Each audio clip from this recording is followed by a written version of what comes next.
Assalamualaikum warahmatullahi wabarakatuh. Terima kasih kepada Ibu Dina dan Pak Ribut selaku dosen pengampu mata kuliah Sejarah Sastra yang saya hormati. Perkenalkan, nama saya Diva Yurisinasi, saya dari kelas PPSI Pagi A semester 1. Di sini saya akan menjabarkan atau menjelaskan mengenai sastra internet. Sastra internet adalah karya sastra yang dikerjakan dan dipublikasikan melalui medium internet atau teknologi informatika. Biasanya berupa karya sastra yang bergenre puisi atau prosa. Ketika awal perkembangan teknologi internet di Indonesia, sekitar awal abad 20, karya internet banyak bermunculan di situs-situs internet dengan berbagai nama portal. Kemajuan teknologi internet memungkinkan munculnya varian sastra berdasarkan mediumnya, yakni yang dikenal dengan sastra internet. Awal perkembangan sastra internet atau sastra dunia maya memunculkan polemik baik di kalangan penikmat sastra, pekerja sastra, dan pemerhati sastra. Sastra internet dapat didefinisikan sebagai sastra yang mencakup berbagai genre karya yang kemudian disampaikan melalui media elektronik. Sastra internet pun muncul sejak adanya teknologi informasi yang mampu menjadi wadah temuan-temuan baru. Sastra internet memberikan gaya baru dalam memfasilitasi sastrawan berkreativitas. Kemajuan sastra internet memungkinkan pengguna-pengguna komputer dan gawai untuk memanfaatkan media internet secara bebas dan tidak terbatas. Para penulis karya sastra media cetak cenderung mengolah dan memperkaya diri dengan bekal kemampuan dasar kepenulisan dan berusaha mempelajari hakikat karya sastra. Hal ini dianggap sebagai modal awal penulis karya sastra. Berbeda dengan penulis karya sastra media cetak, penulis karya sastra media internet rata-rata adalah penulis pendatang yang baru saja mengenal dunia kepenulisan. Hal ini dapat terjadi karena media penciptaan karya sastra internet jauh lebih luas dan lebih terbuka bagi siapapun. Ada pula kelebihan dan kekurangan sastra internet. Sastra internet memiliki kelebihan, terutama pada persoalan jangkauan publikasi. Manakala sebuah karya sastra diunggah melalui internet, karya sastra tersebut dapat diakses oleh siapapun dari belahan dunia manapun. Rentang jangkau yang luas inilah yang membuat para pekerja sastra memonitori lahirnya sastra internet. Akibatnya, sastra tersebut dapat dinikmati oleh setiap orang di setiap penjuru yang memiliki jejaring internet. Hal ini berbeda dengan sastra dalam artian konvensional yang selama ini kita pahami bersama.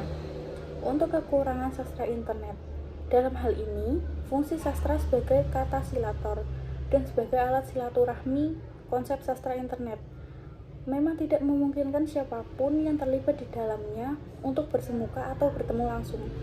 Hal itu menyebabkan sastra internet seolah jauh dari hati masyarakat dan lebih cenderung hanya bisa dinikmati secara personal.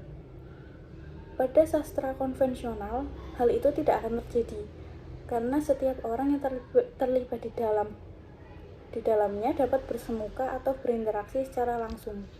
Akhirnya, pilihan medium apapun atas sebuah karya sastra hendaknya tidak akan menimbulkan polemik yang berkelanjutan. Pada dasarnya, setiap karya sastra memiliki penikmat yang berbeda-beda, hampir pada setiap aspeknya. Inilah yang perlu dipahami oleh setiap orang yang terlibat atau berkutat di dunia sastra. Kolaborasi menjadi sesuatu yang tampaknya tidak dapat dihindari di era digital, seperti sekarang ini, termasuk mengawinkan sastra konvensional dengan teknologi sehingga muncul varian sastra yang baru, seperti sastra internet pada saat ini. Ada pula argumentasi mengenai fenomena menulis sastra dengan media internet beserta problematiknya. Kehadiran sastra internet di Indonesia memang dapat dikatakan tergolong muda. Hal ini tentu saja dipengaruhi oleh maraknya penggunaan teknologi internet yang pada saat itu tengah menjamur. Fenomena itu pun terkait juga dengan beberapa faktor pemantik yang mendasarinya, seperti sulitnya mendapatkan pengakuan sebagai seorang penulis jika karyanya belum pernah terbit di koran atau bahkan belum pernah menulis di sebuah buku dan dilirik oleh penerbit manapun. Faruk 2001 dalam esainya yang berjudul Kibersastra, penjelajahan awal terhadap sastra di internet menyatakan terdapat semacam anggapan bahwa sastra di internet dapat disebut sebagai sastra yang masih prematur, belum selesai, belum final, dan belum menjadi satu kesatuan. Eksistensinya baru final dan belum sempurna utuh. Setelah terbentuk menjadi buku, kumpulan puisi, kumpulan cerpen, kumpulan episode dalam cerita yang bersambung, dan sebagainya. Selain itu, ada juga dugaan yang menggeneralisasikan bahwa seorang penulis harus menulis di media cetak. Padahal dominasi sastra koran menimbulkan suatu permasalahan tersendiri karena dikuasai oleh redaktur, kritikus, dan sastrawan senior. Sastrawan konvensional seolah tak mau berbagi singgasananya di media cetak dengan para penulis baru karena dianggap tidak sebanding dengan mereka dan menganggap sastra internet adalah pelarian. Sutarji Kalsum Bahri adalah orang yang cukup keras mengkritik kemunculan sastra internet dengan mempertanyakan mutu sastra internet dan legitimasi sastrawan internet karena belum jelas produktivitas mereka. Kualitas karya sastrawan internet menjadi pertanyaan karena tidak adanya sistem seleksi ketat di internet, sebagaimana yang dilakukan oleh para editor sastra yang di media cetak. Sehingga seolah-olah dunia internet hanya menjadi semacam tong kosong. Istilah Ahmadun Y. Hervanda. Selain itu, ada juga kekhawatiran akan anarkisme puitik sastra internet sebab karya yang paling sufi hingga yang paling vulgar sekalipun bisa hadir dengan bebas. Padahal jika saja sastrawan yang sibuk mengeksistensikan dirinya tersebut menyadari bahwa media internet anggapan sisi kelemahan lain yang dimiliki oleh sastra internet, yaitu karena karya sastra Indonesia nantinya akan semakin menjamur sehingga karya sastra semakin miskin kritik.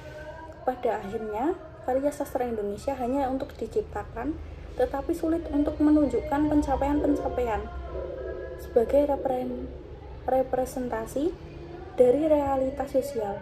Hal ini telah mengarah pada indikasi ketidakjelasan pertanggungjawaban sastrawan. Perihal dugaan kelemahan ini yang juga terdengar adalah seperti yang dikemukakan oleh Muhammad Al-Fayadi, bahwa penulis yang berkecimpung dalam sastra internet adalah penulis yang sedang main-main dan coba-coba, dan menjadikan sastra internet sebagai modus operandi karena sulitnya menghalau tembok sastra koran atau penerbitan.